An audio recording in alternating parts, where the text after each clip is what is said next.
हाँ जी class MSc semester first हम नया यूनिट शुरू करने जा रहे हैं। यूनिट थर्ड, आपके बोर्ड के ऊपर नेम लिखा हुआ है legends polynomials and function. Calculus of variations में जो नेक्स्ट टॉपिक है, नया टॉपिक है ना, आइलर्स इक्वेशंस वाला वो खत्म हो गया चैप्टर, एक्सटर्नल्स फंक्शन जो भी चीजें थी।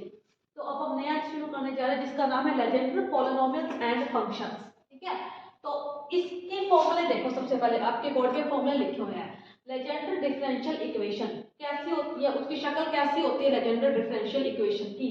1 minus x square d square by d x square minus 2x dy by d x plus n n plus 1 y is equal to 0। Equation number first.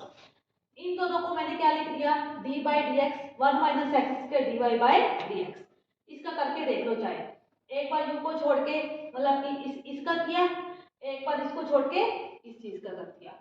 तो d by dx 1 minus x square dy by dx plus n n plus 1 y is equal to 0 is called Legendre's differential equations। ये क्या कहलाती है, Legendre's differential equation कहलाती है। The general solution of equation is given by, इसका solution क्या होगा, y is equal to a p n x plus b q n x। क्या होगा इसका solution, जनरल solution y इसकी फॉर्म में आएगा। ये y is equal to a p n x plus b q n x, where p and x क्या होगा, r is equal to 0 से n by 2 minus 1 की power r factorial 2n minus 2r 2 की power n factorial r factorial n minus 2r factorial n minus r x की power n minus 2r। ये क्या है, p and x, और r is equal to 0 से n by 2 तक है। n by 2 का मतलब n by 2 if n is even, n plus 1 by 2 उसकी पावर है। देखो यहाँ पे अगर n जो है वो even आएगा तो यहाँ पे n by 2, और अगर n जो है वो odd आएगा यहाँ पे p and x में।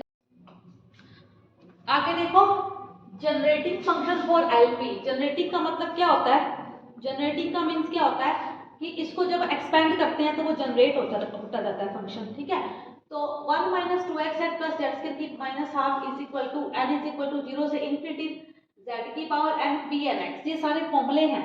जब हमारे पास क्वेश्चन आएगा तो हम इस फॉर्मूले से कंपेयर करके इसका आंसर लिखेंगे। ठीक है, सम लेजेंडर्स पॉलिनोमियल्स, जैसे p0x, यहाँ पे n की वैल्यू क्या आ गई, 0, तो p0x is equal to 1, p2x is equal to 1 upon में 2 3x square minus 1, p1x is equal to x, p3x is equal to half 5x cube minus 3x, p4x is equal to 1 by 8 35x4 minus 30x square plus 3, pn minus x is equal to, अगर x से लेके minus x में लेना हो तो minus 1 की power n pn x। ये सारे क्या है, लेजेंडर पॉलिनोमियल्स हैं कुछ। और ये क्या है, जनरेटिंग फंक्शन है लेजेंडर पॉलिनोमियल्स के लिए। और ये क्या है, लेजेंडर डिफरेंशियल इक्वेशन है। और ये क्या है, इसका जनरल सॉल्यूशन है जिसमें p and x की वैल्यू हमारे पास ये होगी।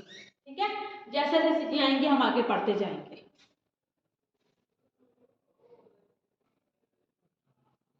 लेजेंडर पॉलिनोमियल्स का एक क्वेश्चन आपके बोर्ड पे लिखा हुआ है, एग्जांपल नंबर फर्स्ट। ये एक्सप्रेस px दे रखा है x4 plus 2x cube plus 2x square minus x minus 3 in the terms of Legender polynomial.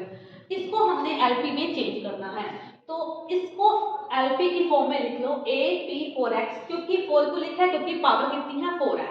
a p4x plus b p3x plus c p2x plus d p1x plus e p0x, equation number first. अब मुझे a b c d के मान put निकाल के इसमें put करते हैं। तो सबसे पहले a देखो, p4 का मान यहाँ देखो 1 by 8 35x4 माइनस 30x के प्लस 3, ये यहाँ पुट कर दो, प्लस b p3 का मान क्या है 1 by 2 5x cube minus 3x यहाँ पुट कर दो, प्लस c p2 का मान half 3x square minus 1, plus d p1 का मान x और e p0x का मान। फिर क्या करना है, कोफिशिएंट निकालो। x4 का कोफिशिएंट 1 है तो 1 ही लिख लिया, है ना। फिर x क्यूब का 1 है तो 1 लिख लिया। फिर x स्क्वायर का देखो 1 ये है, ये देखो 1 ये है और 1 क्या है ये, तो फिर क्या आएगा 30a/2, है ना, माइनस, और ये क्या आएगा 3c/2, ये x स्क्वायर कॉमन निकाल दिया। फिर x का कोफिशिएंट कौन सा है, 1 ये रहा, और कौन सा है 1 ये रहा, तो d माइनस 3b/2, और कौन सा है 3a/8 माइनस c/2 प्लस ये क्या है, कांस्टेंट है। फिर इसके बाद क्या करना है, कंपेयर करना है। इस इक्वेशन को इस इक्वेशन से कंपेयर करो। मैं एक टर्म कंपेयर करके दिखाती हूं, इस इक्वेशन को इस इक्वेशन से। तो a p4x, है ना, और क्या है 35a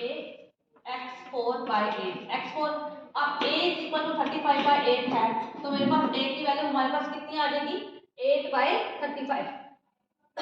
8 कितनी आ जाएगी हमारे पास 35। इस तरीके से b की वैल्यू कितनी आ जाएगी 5/2। तो b से b तो कट गया और b की वैल्यू हमारे पास कितनी आ जाएगी 4/5। इस तरीके से c की वैल्यू कितनी आएगी 40/21 और d की वैल्यू कितनी आ जाएगी 1/5 और a की वैल्यू -224/105। ये वैल्यूज हम यहाँ पे सारी पुट कर देंगे। ठीक है, समझ आया आपको? इससे कंपेयर करना है आपको, इस इक्वेशंस को इस इक्वेशन से कंपेयर करो। ये देखो 35a इस इक्वेशन से करना है, इससे नहीं, इससे करना है। x⁴ divide by 8 is equal to x⁴ से x⁴ कट गया, a की वैल्यू आ गई 8/35। समझ आया? इसको इससे जो इक्वेशन दी हुई है उसको इससे, जैसे हमारे पास 5, मैं यहाँ पे लिखती हूँ 5x³ divide by 2 is equal to 2 हमारे पास x³ से x³ कट गया और b की वैल्यू कितनी आ गई 4/5। जो इक्वेशन दी हुई है उससे कंपेयर करना है और जब a b c d e के मान आ गए तो ये मान हमें उठा के जो हमारी इक्वेशन है ये इसके अंदर पुट कर दो। तो इस इक्वेशंस को हमने किस में टर्म्स में चेंज कर दिया, LP में चेंज कर दिया, लेजेंडर पॉलिनॉमियल्स में चेंज कर दिया। ठीक है।